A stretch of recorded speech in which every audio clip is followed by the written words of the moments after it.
Who wants to make squash soup? Let's start with some finely chopped bacon. I love those small cutting boards. Okay, 2 chopped brown potatoes. You can use any kind of potatoes you like. 1 chopped up onion. Right now I'm just using the bacon to brown these actually while I cut up the squash. Cutting a raw squash is the hardest job. It's the hardest part of this soup. Take all the seeds out.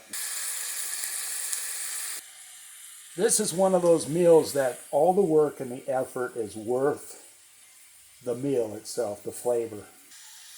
Cut the bottom off. Now, if you're not an experienced chef, I do not recommend you cut raw here.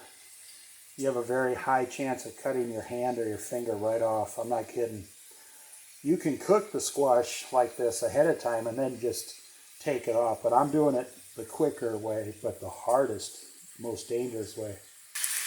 Now, if you watch my other cooking videos, I put extra virgin olive oil in the bacon and potatoes because that bacon doesn't have any grease anymore in today's society. It's all water. So you need some actual oil to cook this stuff.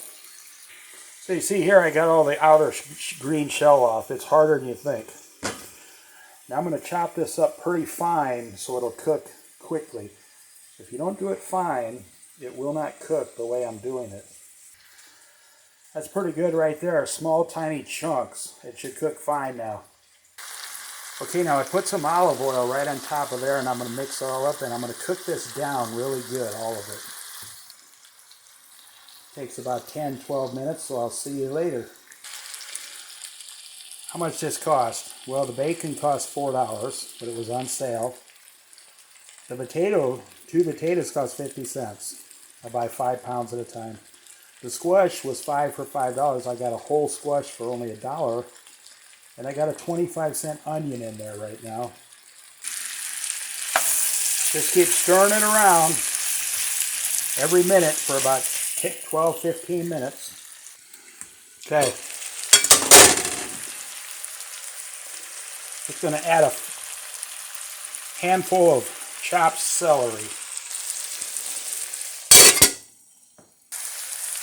Okay, can of corn.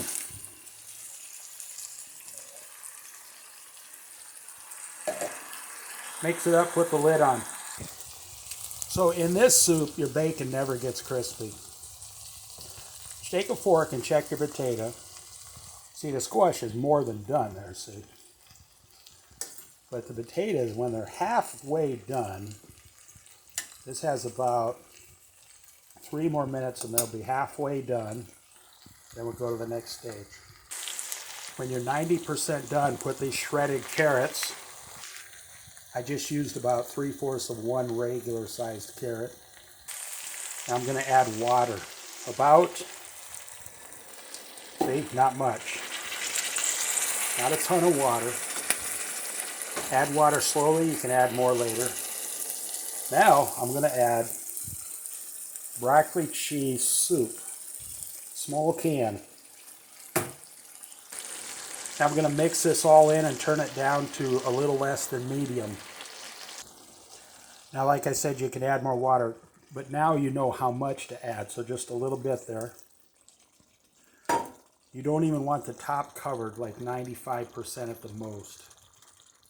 So now that's turned down to like medium to medium low. So you're just going to stir this around like you would any kind of soup. You don't want it to burn on the bottom, that's why we turned it down. I got 2 or 3 more things to do and oh my goodness. Okay, I just put a little bit of Italian seasoning there. I'm going to mix that in.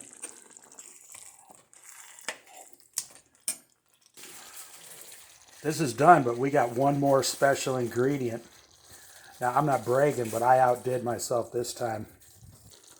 This is actually some of the best cream of broccoli squash potato soup I've ever made, and bacon. Okay, so how's that? So you got all this left. Look at that healthy, big, huge bowl. Now, what I do on one of them, because one of us doesn't like pepper, so I put a little lemon pepper on mine. And then on both of them,